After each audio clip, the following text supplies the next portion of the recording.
Hello student, welcome to my channel Bangaganit. তো আজকে নিয়ে চলে এসেছি নবম শ্রেণীর রায়মার্টিন প্রশ্ন বিচিত্রার 188 নম্বর পেজের দ্বিতীয় স্কুলটি নিয়ে। স্কুলটির সমাধান পরপর দেখে নাও। প্রথমে একের দাগের করতে বলা হয়েছে, সঠিক উত্তর নির্বাচন করো। প্রথম প্রশ্নটা আছে, দেখো একের দাগের একে, 125টি আম বিক্রি করে 150টি আমের ক্রয় মূল্য পেলে লাভ কত? তাহলে ধরে নিলাম যে 125টি আমের বিক্রয় মূল্য এক্স টাকা। তাহলে একটি আমের বিক্রয় মূল্য কত? X by 125। একটি আমের বিক্রয় মূল্য কম হবে, তার জন্য 125টা ভাগে আসবে। আবার 150টি আমের ক্রয় মূল্য এক্স টাকা, তাহলে 150টি আমের ক্রয় মূল্য কত হবে? এক্স বাই 150 টাকা। তাহলে লাভ কত? বিক্রয় মূল্য মাইনাস ক্রয় মূল্য, তাহলে বিক্রয় মূল্য থেকে ক্রয় মূল্য বাদ দিলে লাভটা বেরোচ্ছে কত? এক্স বাই 750 টাকা। তাহলে শতকরা লাভ কত? শতকরা লাভের সূত্র কি জানি, যে মোল লাভ বাই ক্রয় মূল্য গুণিতক 100। তাহলে কাটাকুটি করার পর মান বেরোচ্ছে কত? 20 টাকা। তাহলে শতকরা লাভের পরিমাণ কত? 20 টাকা। তো সম্পূর্ণ উত্তরটি ভালো করে একবার দেখে নাও। এরপর চলে আসবো একের 2-এর প্রশ্নে, যে এবিসিডি বর্গক্ষেত্রের এ বিন্দু স্থানাঙ্ক দেওয়া আছে 6,6 এবং সি বিন্দু স্থানাঙ্ক দেওয়া আছে 2,3 হলে বাহুর দৈর্ঘ্য কত? তাহলে বর্গক্ষেত্রের এ বিন্দু স্থানাঙ্ক 6,6 আর সি বিন্দু স্থানাঙ্ক দেখো দেওয়া আছে 2,3। তাহলে এ সিটা কি হচ্ছে? বর্গক্ষেত্রের কর্ণ। তাহলে বর্গক্ষেত্রের কর্ণের দৈর্ঘ্য কি হবে? এ বিন্দু থেকে সি বিন্দু দূরত্ব, যেটা দূরত্ব নির্ণয়ের সূত্র হয় x1 minus x2 whole square plus y1 minus y2 whole square. এই সূত্র থেকে দূরত্ব নির্ণয় করব। দূরত্বটা কত বেরোচ্ছে? 5 একক। এটা হলো কি বর্গক্ষেত্রের কি কর্ণের দৈর্ঘ্য। এবার যদি বর্গক্ষেত্রের বাহু আমি এ ধরি, তাহলে কর্ণের দৈর্ঘ্য সূত্র কি? √2 ইন্টু এ, সেটা সমান 5। এখান থেকে আমি এর মানটা বার করে নেব। এর মানটা কত হবে? 5/√2। এটা হবে বর্গক্ষেত্রের বাহুর দৈর্ঘ্য। তো সম্পূর্ণ উত্তরটি একবার ঠিক করে দেখে নাও। দেখে নাও একের 3-এর প্রশ্নটি, যে এবিসিডি সামান্তরিকের বিএডি কোণ 75 ডিগ্রি এবং সিবিডি কোণ 60 ডিগ্রি হলে বিডিসি কোণের মান কত? আচ্ছা, সামান্তরিকের বিএডিটা 75 আছে, তাহলে সি কোণটাও 75 হবে। কেন? সামান্তরিকের বিপরীত কোণগুলি কি হয়? সমান হয়। এই সি কোণটা 75 হবে। তারপর কি দেওয়া আছে, যে এই সি কোণটা বিডি কর্ণ যোগ করার জন্য সামান্তরিকের দুটি সমান ক্ষেত্রফল বিশিষ্ট ত্রিভুজে ভাগ হচ্ছে। এই উপরের ত্রিভুজটা অর্থাৎ কোণটা বিসি ডি, এই ত্রিভুজের তিনটি কোণের সমষ্টি কত হবে? তিনটি কোণের সমষ্টি, যে C BD plus BDC plus DB DCB, এই তিনটি কোণের সমষ্টি 180 ডিগ্রি। তাহলে আমার বিডিসি মান বার করতে হবে। বিডিসি কত হবে? 180 ডিগ্রি মাইনাস বাকি দুটো কোণের যোগফল, অর্থাৎ সিবিডি প্লাস বিসিডি, এই দুটো কোণের যোগফল। এবার সিবিডি 60 ডিগ্রি দেওয়া আছে আর বিসিডি তে 75 ডিগ্রি। তাহলে যোগ করার পর বিয়োগ করলে মান বেরোচ্ছে 45 ডিগ্রি। ঠিক আছে? তো অ্যান্সারটা হবে অপশন সি 45 ডিগ্রি। তো ছাত্রছাত্রীরা সম্পূর্ণ উত্তরটি একবার দেখে নাও ঠিক করে। তো ছাত্রছাত্রীরা চলে আসবে একের দাগে 4-এর প্রশ্নে, যে একটি সমবাহু ত্রিভুজের পরিসীমা, ক্ষেত্রফল এবং উচ্চতা ধরতে বলা হয়েছে a, s, h।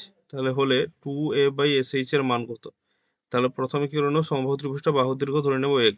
তাহলে ক্ষেত্রফল, যেহেতু a ধরতে বলা হয়েছে, তাহলে ক্ষেত্রফল কি হবে? a সমান √3/4 ইন্টু বাহু স্কোয়ার।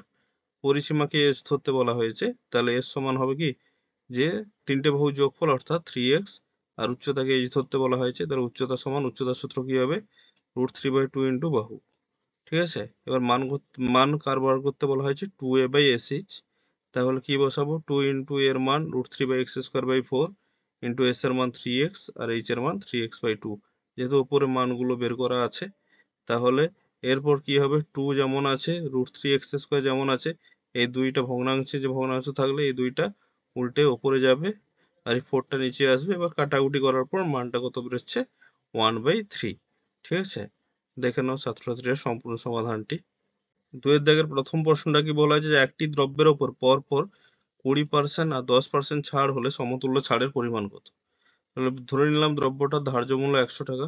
প্রথমে 20% ছাড় দেওয়ার পর ধার্য মূল্য দাঁড়ায় কত? 80 টাকা। অর্থাৎ 100 টাকায় 20 টাকা ছাড় দিলে ধার্য মূল্য দাঁড়ায় 80 টাকা। আবার 80 টাকার উপর কত পার্সেন্ট ছাড়? পরপর ছাড় দেওয়া হয়েছে, প্রথমে 20%, তারপর 10%। তাহলে 80 টাকার উপর 10% ছাড় মানে 8 টাকা ছাড়। তাহলে প্রথমে ছাড় ছিল 20 টাকা, তারপর ছাড় 8 টাকা। তাহলে সমতুল্য ছাড় কত হচ্ছে? টোটাল মোট ছাড়টা 20 যুক্ত 8 সমান 28%। তো ছাত্রছাত্রীরা সম্পূর্ণ সমাধানটি একটু ঠিক করে দেখে নাও। তো এরপর চলে আসবো 2-এর প্রশ্নে, যে y অক্ষের উপর এমন একটি বিন্দুর স্থানাঙ্ক নির্ণয় করো যা থেকে 2,3 আর -1,2 এই দুটি বিন্দুর দূরত্ব সমান।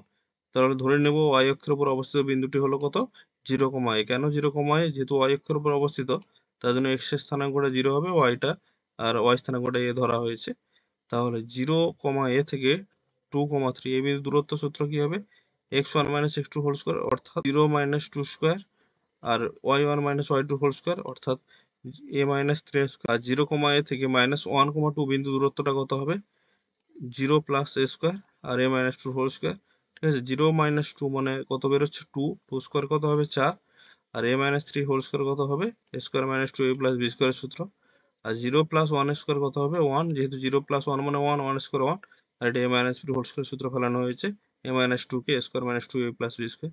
ঠিক আছে, এবার কি করা হয়েছে 4 যেমন আছে, ঠিক আছে, a স্কয়ার মাইনাস এ দুটো গুণ করলে 2 3 6a আর 3 স্কয়ার 9 আর এখানে 1 যেমন আছে a স্কয়ার মাইনাস 2 2 4a + 4। ঠিক আছে, এবার 4 9 4 13 সংখ্যা দুটো যোগ করে নেওয়া হয়েছে 13 আর a স্কয়ার - 6 পড়ে আছে আর এখানে সংখ্যা দুটো 4 আর 1 যোগ করলে হচ্ছে 5 আর a স্কয়ার - 4 এ পড়ে আছে। এবার বর্গমূল চিহ্নটা তোলার জন্য উভয় পক্ষে কি করা হয়েছে বর্গ করা হয়েছে উপরে, দেখছো যে উভয় পক্ষে বর্গ করা হয়েছে। বর্গ করলে কি হবে রুট ওভার চিহ্নটা উঠে যাবে, তার রুট ওভার চিহ্ন ওঠার পরে এই সংখ্যাটা পড়ে আছে। এবার কি করা হয়েছে এগুলোকে একদিকে করে নেওয়া হয়েছে আর সংখ্যাগুলোকে আরেক দিকে করার পর এর মানটা ক্যালকুলেট করে কত বেরোচ্ছে 4। তাহলে y অক্ষের উপর অবস্থিত বিন্দুটির স্থানাঙ্ক হবে কত 0, 4। তো ছাত্রছাত্রীরা সম্পূর্ণ সমাধানটি একবার ঠিক করে দেখে নাও। চলে আসবো আমরা 2 এর 3 এর প্রশ্নে, যে ত্রিভুজ ABC এর AD মধ্যমা আর AD মধ্যমার আবার মধ্যবিন্দু। তাহলে ত্রিভুজ BED আর ত্রিভুজ ABC অনুপাত কত? তাহলে ত্রিভুজ ABC, ঠিক আছে, আর AD মধ্যমা, এটা BC বাহুকে D বিন্দু ছেদ করেছে মধ্যবিন্দুতে। এবার কি ত্রিভুজ ABC এর AD মধ্যমা হওয়ার জন্য এই ত্রিভুজটা দুটো ত্রিভুজে ভাগ হচ্ছে, একটা ABD আর একটা ACD। তাহলে এই দুটো ত্রিভুজের ক্ষেত্রফল একই হবে, সেই ক্ষেত্রফলটা কত হবে বড় ত্রিভুজটার অর্ধেক। কেন দুটো সমান ক্ষেত্রফল বিশিষ্ট ত্রিভুজে ভাগ হচ্ছে না, তাহলে বড় ত্রিভুজটার অর্ধেক হবে। আবার AD মধ্যমার মধ্যবিন্দু E, তাহলে E এই মধ্যবিন্দুটা আঁকার জন্য তাহলে B যোগ করার জন্য আবার দুটো ত্রিভুজ হচ্ছে এই ত্রিভুজটা আর এই ত্রিভুজটা। ঠিক আছে, এই দুটো ত্রিভুজের ক্ষেত্রফল আবার কি হবে এই দুটো ত্রিভুজের ক্ষেত্রফল সমান হবে। কেন সমান হবে, যেহেতু ইটা মধ্যমা তার জন্য এই দুটো যে ত্রিভুজ সমান ক্ষেত্রফল বিশিষ্ট। তাহলে ত্রিভুজ বিইডি আর ত্রিভুজ এবিই এদের ক্ষেত্রফল কি হবে হাফ অফ ত্রিভুজ, এই দুটো ত্রিভুজ কার মধ্যে আছে এবিডি ত্রিভুজের ভিতর আছে, তাহলে হাফ অফ ত্রিভুজ এবিডি। আবার এবিডি মানে কি, যে এবিডিটা বার করা আছে, এবিডি মানে কি হাফ অফ ত্রিভুজ এবিসি, তাহলে এবিডির জায়গায় বসানো যায় হাফ অফ ত্রিভুজ এবিসি। ঠিক আছে, হাফ হাফ গুণ করলে হচ্ছে 1/4 ত্রিভুজ এবিসি। ঠিক আছে, তাহলে বিইডি সমান কত বেরোচ্ছে যে 1/4 ত্রিভুজ এবিসি। তাহলে বিইডি বাই এবিসি সমান 1/4। তাহলে বিইডি আর এবিসির অনুপাতটা কত হবে 1/4 মানে 1:4। তো ছাত্রছাত্রীরা সম্পূর্ণ সমাধানটি একটু ঠিক করে দেখে নাও। আমরা 2 এর 4 এর প্রশ্নে যে এবিসিডি রম্বসের এসি সমান 6 সেমি এবং এবিসি 60 ডিগ্রি হলে বিডি কর্ণের দৈর্ঘ্য কত? তাহলে এবিসিডি রম্বসের এসি 6 সেমি, অর্থাৎ এসি একটা কর্ণ যার দৈর্ঘ্য দেওয়া আছে 6 সেমি আর এবিসি সমান 60 ডিগ্রি। এবার এবি আর এসি আর বিডি কর্ণ পরস্পরকে ও বিন্দু ছেদ করেছে।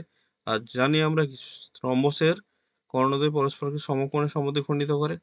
এখন ত্রিভুজ এবিসি এর এই যে ত্রিভুজ এবিসিটা, এই ত্রিভুজের কোণ এবিসি আর কোণ বিসিএ, কোণ এবিসি অর্থাৎ এই কোণটা আর এই কোণটা সমান। কেন এবি সমান এসি, সমান বাহু সংলগ্ন কোণ দুটি সমান হয়। আবার তাহলে এই দুটো কোণ সমান হয়, এই দুটো কোণের মান কত হবে? তাহলে একটা কোণ যদি 60 ডিগ্রি হয়, এবিসিটা যদি 60 ডিগ্রি হয়, বাকি দুটো কত হবে 60 60 হবে, অর্থাৎ বাকি দুটো টোটাল 180 থেকে 60 বাদ দিয়ে যেটা বেরোচ্ছে সেটা সমান দুভাগে ভাগ হলে কত হচ্ছে 60 করে হচ্ছে।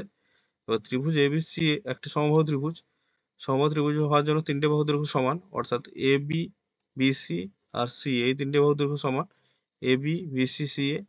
এবার এসিটা যেহেতু 6 সেমি, তাহলে পুরোটাই 6 সেমি হবে, এবির মানও 6, বিসির মানও 6 এবং সি এর মানও 6।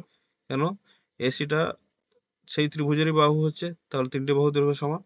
এখন সমকোণী ত্রিভুজের এবি সমান 6 সেমি, সমকোণী ত্রিভুজটা যে এ ও বি বেরোচ্ছে, এই যে এ ও বি, এই যে সমকোণী ত্রিভুজটা, এই সমকোণী ত্রিভুজটার তিনটে বাহু আমরা জানি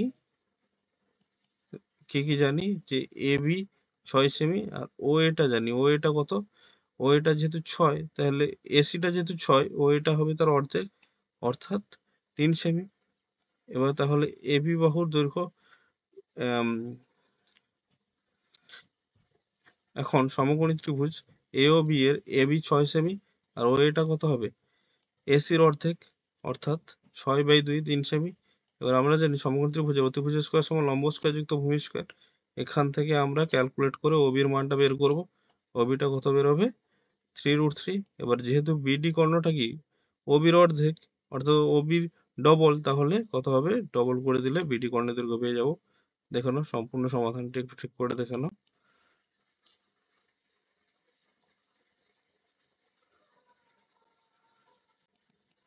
এরপর চলে আসবো আমরা 2 এর 5 এর প্রশ্নে। কোন পরিসংখ্যা বিভাজন ছকের শ্রেণীগুলো দেওয়া আছে 1 থেকে 10, 11 থেকে 20 আর 21 থেকে 30। এই পরিসংখ্যার প্রত্যেকটা শ্রেণীর পরিসংখ্যা দেওয়া আছে 5, 6, 7। তাহলে দ্বিতীয় শ্রেণীর পরিসংখ্যা ঘনত্ব কত? অর্থাৎ দ্বিতীয় শ্রেণীর পরিসংখ্যাটা 6 দেওয়া আছে, এই দ্বিতীয় শ্রেণীর পরিসংখ্যা ঘনত্ব কত? তাহলে এই শ্রেণী বিশিষ্ট যে শ্রেণীগুলি আছে তার সীমানা কত হবে? যে সীমানা বার করতে হলে নিম্ন সীমানা থেকে 0.5 বিয়োগ করবে আর ঊর্ধ্ব সীমানার সঙ্গে 0.5 যোগ করবে। অর্থাৎ 1 থেকে 0.5 বিয়োগ করলে 0.5, 10 এর সঙ্গে 0.5 বিয়োগ হলে 10.5। পরেরটা 11 থেকে 0.5 বিয়োগ হলে 10.5 আর 20 থেকে সঙ্গে 0.5 যোগ হলে 20.5। 21 থেকে 0.5 বিয়োগ করলে 20.5, 30 এর সঙ্গে 0.5 যোগ হলে 30.5।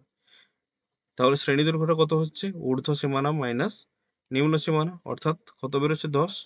এবার আমরা কি জানি যে দ্বিতীয় শ্রেণীর পরিসংখ্যা ঘনত্ব বার করতে বলছে। তার পরিসংখ্যা ঘনত্ব সূত্র কি হয়? উক্ত শ্রেণীর পরিসংখ্যা বাই শ্রেণী দৈর্ঘ্য। উক্ত শ্রেণীর পরিসংখ্যাটা কত 6 আর শ্রেণী দৈর্ঘ্যটা কত 10। তাহলে ভাগ করলে হচ্ছে কত 0.6। ছাত্রছাত্রীরা সম্পূর্ণ সমাধানটি একটু দেখে নাও। তো আজকের এই পর্যন্ত, দেখা হচ্ছে পরের ভিডিওতে। ভিডিওটি ভালো লাগলে একটা লাইক করে দিও, বন্ধুদের সঙ্গে শেয়ার করে দিও আর এরকম সহজ সরল সমাধান পাওয়ার জন্য চ্যানেলটি সাবস্ক্রাইব করে রাখো। আশা করি তোমাদের ভিডিওগুলো খুবই ভালো লাগছে।